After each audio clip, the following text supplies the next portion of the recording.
taking a few minutes from calling the matches and joining us directly from Qatar. Let's welcome back to the show one of our favorites, JP Dellacamera. JP, you've been in the middle of some of the biggest upsets, some of the loudest crowds. Talk to us about the overall World Cup experience before we get to what's going on with the U.S. team. Overall experience, I would say, guys, has been good. No problem getting to and from the stadiums, although we do leave plenty early to do that. There's a lot of public transportation here. We've not taken it, but apparently fans do. So getting in and out of parking lots is nothing. I mean, it's easier to get out of a parking lot at this World Cup than it is to get out of Subaru Park in Chester or Gillette Stadium in Foxborough, or, pick any stadium in New York. Our driver's there waiting for us. We find him and we're back in the hotel like in 30 minutes. And we can't do that in the States, not in any of these big stadiums that we have. So that part's been good, and no travel, same hotel, unpack once. You're going back and forth by car. That's it. No, like in Russia, we were on late night, early morning flights, crowded trains. It's been nothing like that here. It's from a broadcaster standpoint, it's the easiest World Cup in terms of how to cover it, transportation, and I guess, health and safety wise. You get to sleep in your own bed, if you don't want to call it your own bed, without changing hotel rooms. So that part's good. You've covered so many of these events over such a period of time, not just in the United States, but around the world. How is this one, if at all, any different than any other that you've covered? This is totally different, guys, because of, the season that it's in, the fact that you had to change everybody's calendar, that on its own is a big difference. We're calling games here while the NFL is in full swing and college football is talking about playoffs, and so many things are going on in the United States. So it is totally different. There's a lot of injuries coming into this, and while people will say that there's always injuries at a World Cup, yeah, that's true, but I wonder what the data is saying. Are there more big injuries, coming into this one? Some of the bigger names have not been able to play. So I think it's been different, for a lot of reasons. The part I mentioned before, not having to travel. So that's not a factor for these teams. Sometimes you'd say somebody has a rougher schedule. They've got to go to these 3 different venues. In this case, U.S. could be, 30 minutes apart in their 3 games. So there's no travel issues at all. So it's totally different. All World Cups are different, and this will be, it's the only one that we've had in the Middle East. It's the only one that was not held in the summertime. And I would wager whatever you would like to wager that it'll be the last time that it happens. It's too disconcerting to the rest of the world to not have it in the summertime. And that's what it seems like in terms of the reaction from people. They just seem a little bit off with when it's being played and what's going on. But if you look at the soccer on the pitch, the men's national team, from their late draw against Wales, their draw against England, finally getting the breakthrough against Iran the other day. Talk to us about what you've seen from this men's national team that's one of the youngest that's played at the tournament, that's out there competing and advancing. Yeah, I see a fight. I see a spirit. I see a togetherness. What I don't see is a goal scorer, but I knew that coming in. But I also said this, guys, before the tournament started, I was not worried about the fact that we didn't have a striker. There are several teams, if you guys have been watching games, where you would say they don't have a striker either. Mexico is one of them, in our own region. Right. I mean, Canada has 2 good strikers, but neither guy had a good World Cup. So I always thought, if I say we, as a country, if we can play solid defensively, we can advance. We don't need that goal scorer. I mean, you do need a goal scorer, I think, to win a World Cup, but to advance, you don't, right? Somebody really good defensively can mark a goal scorer out of a game. But if you don't have a good goalkeeper, or you don't have a solid back line or a defensive commitment, you're not going to go far. And the only reason that this team is going into the next round is really because of their defense, right? How many goals did they score, right? Nobody's talking about, maybe some are, I'm just not aware of it, but people are not saying here, the lack of a goal scorer is killing them. They're in the round of 16. What have you seen with the central defense?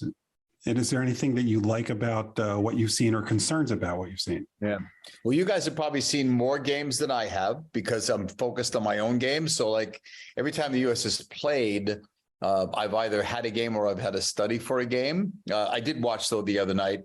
I was a bit surprised. I hadn't heard reasons why that Zimmerman didn't start. I know he had a penalty call against him in one game, but the second game he seemed to rebound. But Reem has been, I think, pretty solid. I'm glad he's on the team. I wasn't sure if he was going to make it based on the fact that he wasn't being used much recently. So that was a pleasant surprise for me that he was put on the team, and he's been starting. So whether it's he and Zimmerman,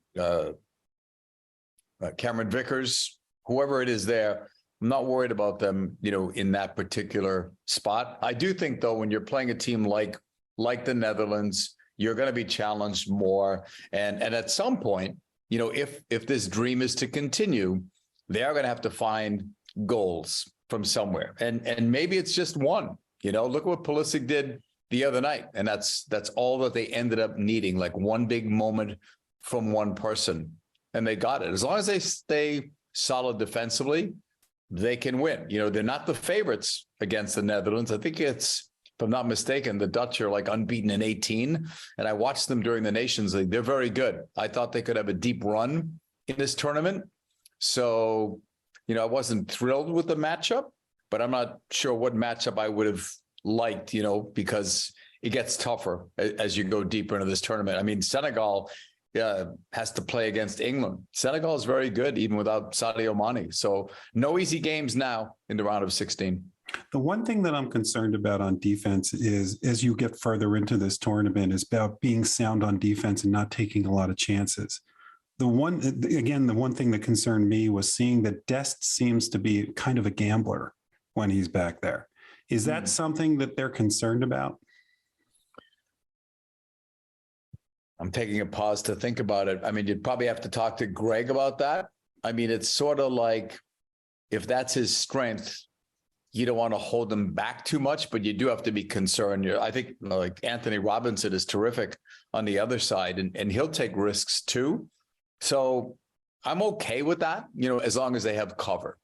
As long as they have cover. And look how much ground Tyler Adams covers, by the way, so that, when he sees somebody's taking advantage of a space on the left side or on the right side, he knows what he has to do to combat that in case there's a counterattack. So I'm not really worried about that. I just think when you get into the round of 16, I think there's, and even further, there's less room for error. And I always think of things as risk reward. What maybe was okay in the group stage because you had, 3 games in which to do it, you now have 90 minutes. So risk reward for every player in the field, for every team. You mentioned Tyler Adams, from his play on the field to his leadership in the locker room to the ambassador that he was for our country at the contentious press conference with Iran. Can you talk about what you've seen from him and his leadership as we've gone through this? I would tell you this. I don't recall what age he was, but I want to say he was 17 or 18 when I first interviewed him.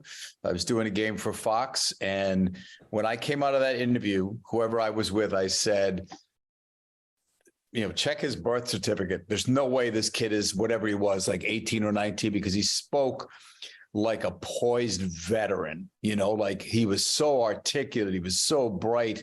He was so insightful that I thought he's got to be like 25, and he's still not 25, right? You'd have to check his age, but terrific leader, poised. I think just what you'd want from a captain, and especially with, what was going on, with the social media stuff. He did an apology, right? Because he mispronounced Iran.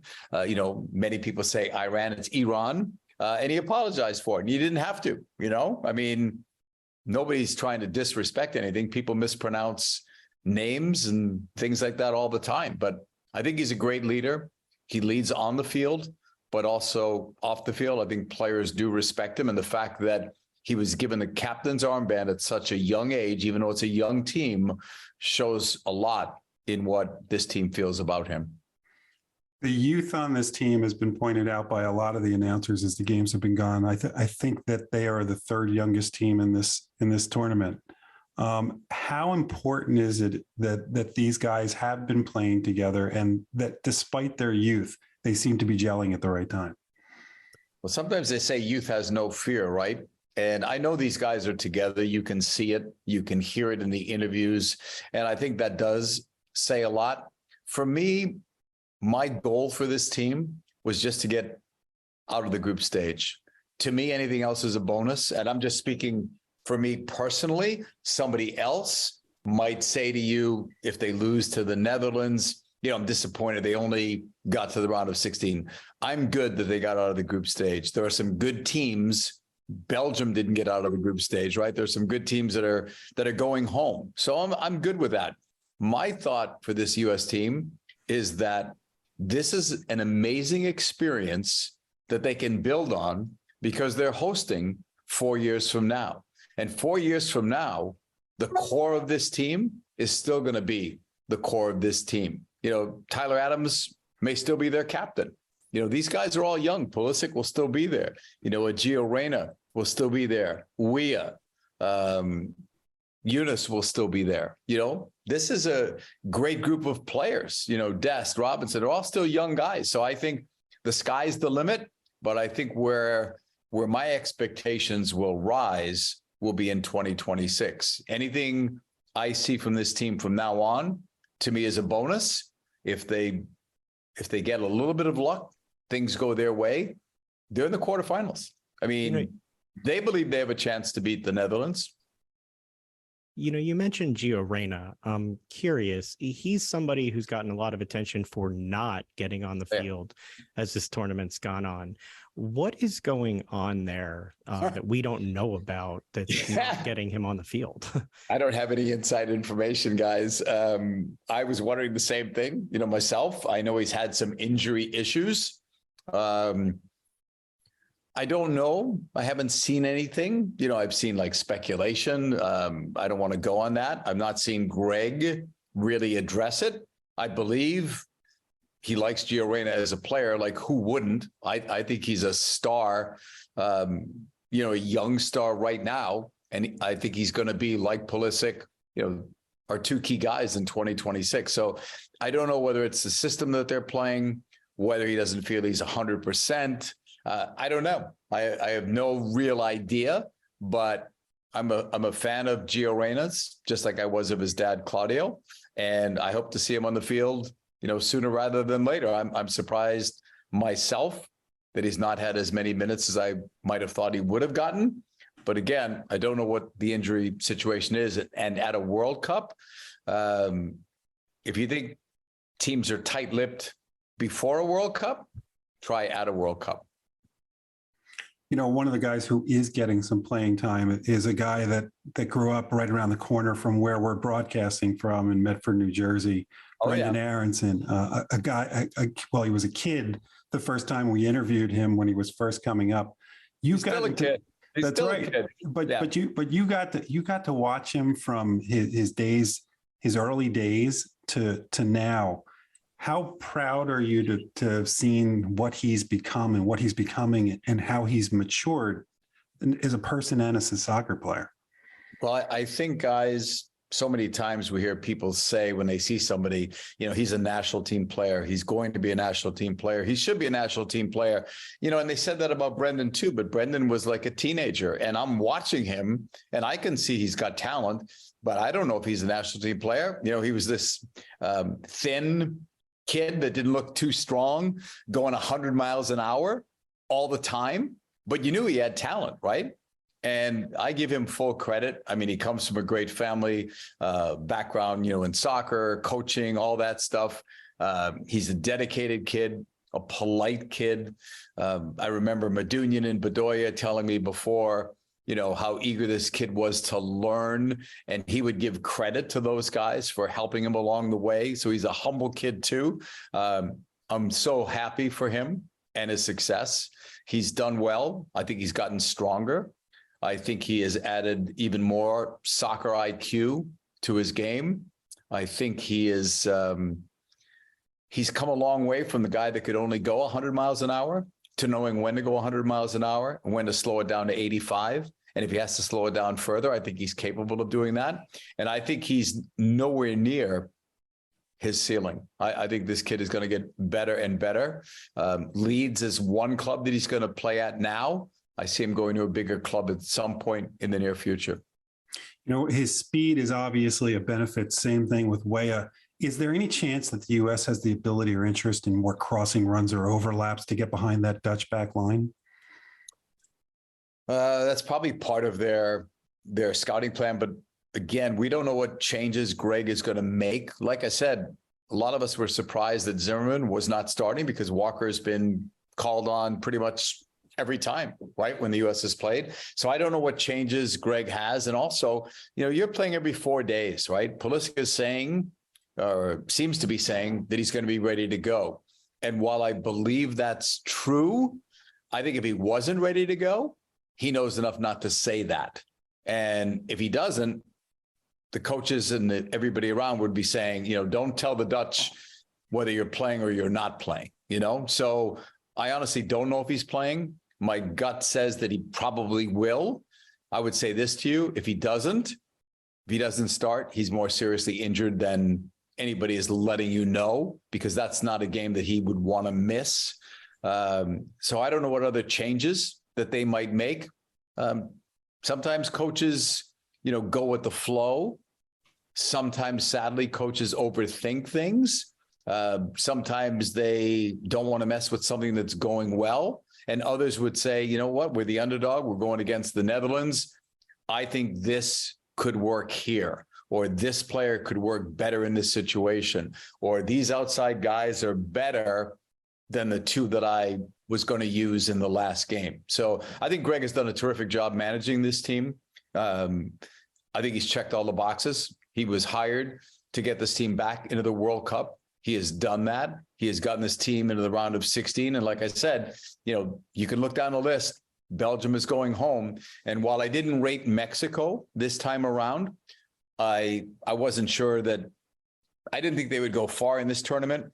But if you had told me that they would have played 2 games and not had a goal and could have gone home possibly after that, that might have been a surprise. So U.S. has done well. You know, they're going on, and other teams with a deeper and richer soccer history are having their tournament hopes ended early. You know, you mentioned Greg and what he's done with this team. I've been a critic at times. I questioned you already on his use of Gio Reyna. At the same time, he's a coach that's won the Nations League, won the World Cup, and made it out to the group stage of the World Cup. What is Greg Berhalter's legacy going to be about where he took this team from? And is it defined by if they win their next game, or is it defined by the fact that they made it to the next game? Depends on who you're asking. If you're asking me, I think he's done it right now. He's done it. He's gotten into the round of 16. They're out of the group stage. They have a legitimate shot against the Netherlands. And so he's done well. Imagine if he gets, you know, a win there. And now he's in the quarterfinals, right? And then it's all about matchups, right? I mean, people would always say before, how far can the U.S. go? Or how far can England go? Or how far can Spain go? And I would always say, you know, well, they'll get out of the group stage, but then it's who are you up against, right? I mean, in this next round, if the standings went a different way, Argentina could have played France again in a quarterfinal. Now you're knocking out a tournament favorite in the round of 16. Right.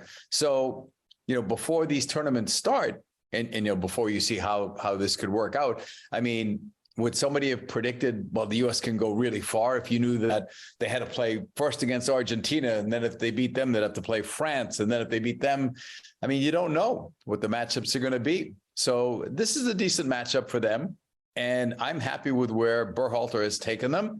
The farther he goes, I guess the stronger the legacy. But I would think, based on what he's accomplished here, that he leads them in 2026. Whereas, you know, if he was out on the group stage, there'd probably people saying he should go, you know, right or wrong. That would be their opinion.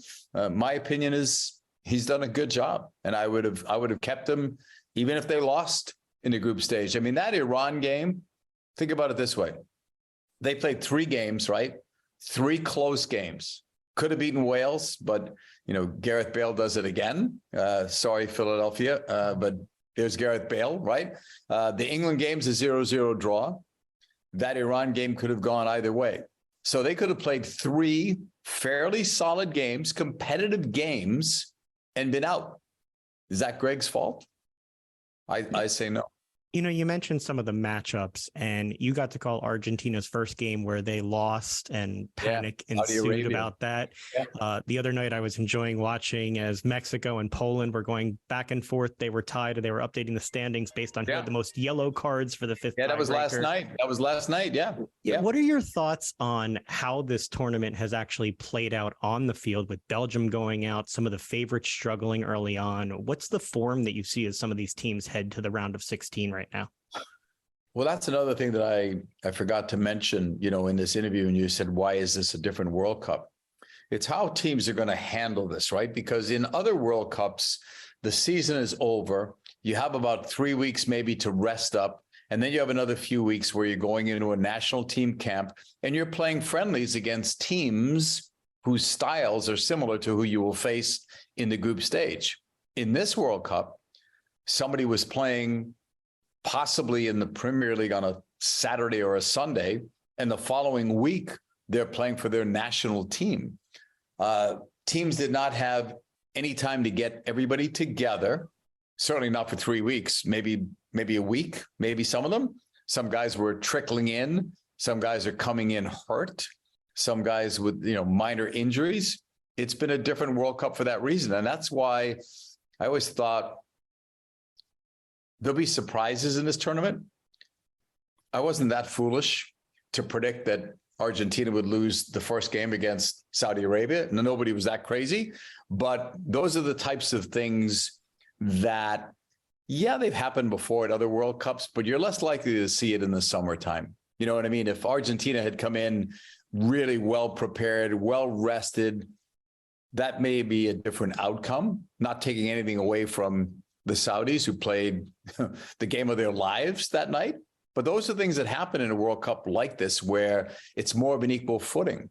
We said before, no travel, so there's no advantage there, right? Everybody's playing pretty much the same schedule. The games are packed in, so health is more of a factor, I think, in this one. The French already lost a player to an ACL after losing, 4 or 5 players before the tournament even started. So it's different. I think one of the reasons we're seeing the upsets is because of this. It's so unpredictable. And I think, I don't know who the team is going to be, but there will be a surprise team that goes deeper in this tournament than somebody might have expected.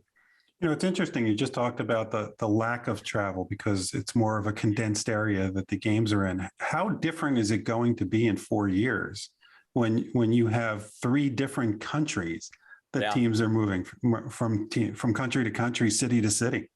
It's going to be totally different. Even if it was just in the US, it would have been in, 8 to 10 big markets, coast to coast. So there was always going to be travel. I'm not sure how they're going to work this out, because remember, they're going to have 48 teams in that World Cup. So it's going to be bigger anyway, broader in terms of its geography. So, there's a lot of things that they still have to figure out and work on, but I will make this prediction. The World Cup in 2026 will be the greatest World Cup in World Cup history. Nobody will come close to that. In 1994, we set all kinds of records as a country for tickets sold, television ratings, sponsorship. And now, even if it was just us, but it's not, it's Mexico and Canada, they'll blow the doors off all the records. Well, one of the other differences is the stadiums that you're in now seem loud, but they're smaller. Yeah. When it comes to North America, they're going to be playing in much larger venue. What have you noticed about not just the decibel levels of where you're calling games now, but the difference as far as the size and the crowds that are there at this time? I would say, all the buildings seem to be full. If you see empty seats, I haven't seen empty seats in the venues that I've been in. Could they have sold more? I don't know. You know what I mean? It's a small country and it's a harder place to get to. And also, guys, it's a very expensive place. to get to. And so I have to see some data to see, you know, who's buying the tickets, you know, where are they coming from? Are the African countries because they're closer here? Are they selling more tickets there? In previous World Cups, the U.S. was usually like number one among foreign countries in terms of purchasing tickets. I see a lot of U.S. fans. I haven't seen them at my hotel, but I've seen them, you know, throughout the city. I've seen them at the games. I thought in that England game, they were very loud and very supportive. And I think they helped to serve as like a 12th man for our club. So I think that 2026, just like we're saying about this one, but for different reasons, will be totally different because you're using 3 countries, because it's, you know, 48 countries that are going to be involved in this. They have to figure out another format to make the whole thing work, but they'll figure it out. You know, I know it's late there, so we won't keep you much longer, but I got to ask, how do you deal with Van Dijk and De Jong in this next game? Ooh, Carefully. I would say, you know, get them to move if you can, you know, get them to shift. I mean, Van Dijk is as good as anybody, you know, in that position. They've got some good, solid players. They probably feel that it's their time. I mean, they did well, like I said, in the Nations League, saw some of their games, thought they were very good. You know, they've been runner-up a few times in this competition.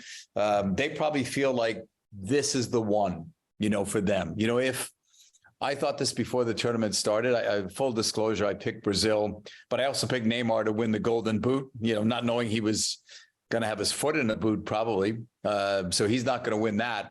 I probably should have went with Mbappe or somebody else, but I did pick Brazil to win it.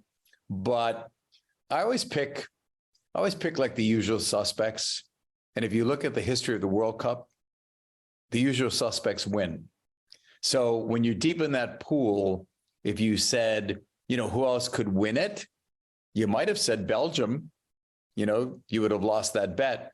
But I would have said Netherlands before this started. I would have said the Dutch have a team that, you know, if you're looking at a team that's not among the normal trendy picks, who else would it be? I would have said the Netherlands. Well, I'm afraid to ask for a prediction now against the U.S. No, I won't do that. I always forget it now. I always pick the U.S. to win. I always pick the U.S. to win. So I would never pick against them, but this is going to be tough. They are underdogs. I think that from a U.S. confidence standpoint, if they could get the first goal, it's huge. I think they're built more for that, even though they hung on for their dear lives the other night. I think they're more capable of that than in our previous discussion where we talked about a lack of a goal scorer. You know, you can't afford to go down by a goal, much less 2. So that's the key for me. The longer it stays at 0, guys, the better chances the U.S. has of pulling off an upset. If it's 0-0 at halftime, I like our chances even better. Well, and I'm really curious the numbers of how many people watch your broadcast there. I mean, England, the U.S. against England set a record. The U.S. against Iran at 2:00 in the afternoon outdrew the World Series. So we've seen some great soccer numbers back here. I do enjoy that this is soccer chant on the Fox set, by the way. That's been fun to watch as well. JP Dellacamera. Yeah. So JP, what we're trying to tell you is the ratings seem to be exponentially better when you're calling the game. Yeah. So you should get on that. Keep on it. The ratings are so good, guys. And imagine USA versus England if that was a primetime game or you know, a better late afternoon weekend slot, right? But they're setting records anyway. And you know, I could only imagine what the rating will be for the Netherlands game. But if they ever win that, regardless of who they play, right? Regardless, if they win that game, you know, every game is a record. And even if the U.S. is out, I mean, you're building stars in this tournament, right? And so people are glad that Messi is still in it. I shouldn't say like who's in it, who's not in it, because, you know, we're building stars. You know, you've got Mbappe, you know, you've got other stars on Brazil's team. You've got Messi. You've got so many other players there. So that I think when you're in a tournament, as a network, you've got to sell so much, right? Because first of all, in 2018, the U.S. wasn't even there. So that's more of a challenge, right? If the U.S. isn't there and you've got all the games, that's a challenge, right? And it'll be the same next year with the U.S. women. You know, you hope that the U.S. women get to the final again. You hope that they win it. But if they don't, you know, what if they're knocked out early? You know, you're trying to build an audience. So I think the competition is great on the men's side here, and it'll be great on the women's side. And I think Fox has done a magnificent job in presenting the stories and the stars of this World Cup. You know what? We were going to let you go, but I got to ask you a question now because you're talking about building stars. Is there anybody that's not on the U.S. team now that you predict in 4 years could be one of the stars? Boy, that's not on this team? You got any names for me that I could think about? No, it just kind of came to my head as like, we're looking at this young team that should all be together. But is there anybody out there who's not on this team? How about this? All right. It's not really a prediction, but wouldn't it be a cool story if Paxton Aronson joins his brother? Oh, that would be a good story. If Paxton improves over the next 4 years, like Brendan improved, who knows? He's already on for Philly, right? That's a good thought for the under 20 team, and he's going to be playing over in Europe. So he'll get more of that professional experience out there playing on the field. Here, I'll build on that. Imagine if the two of them could play together on a World Cup team and the game is in Philadelphia. There you go.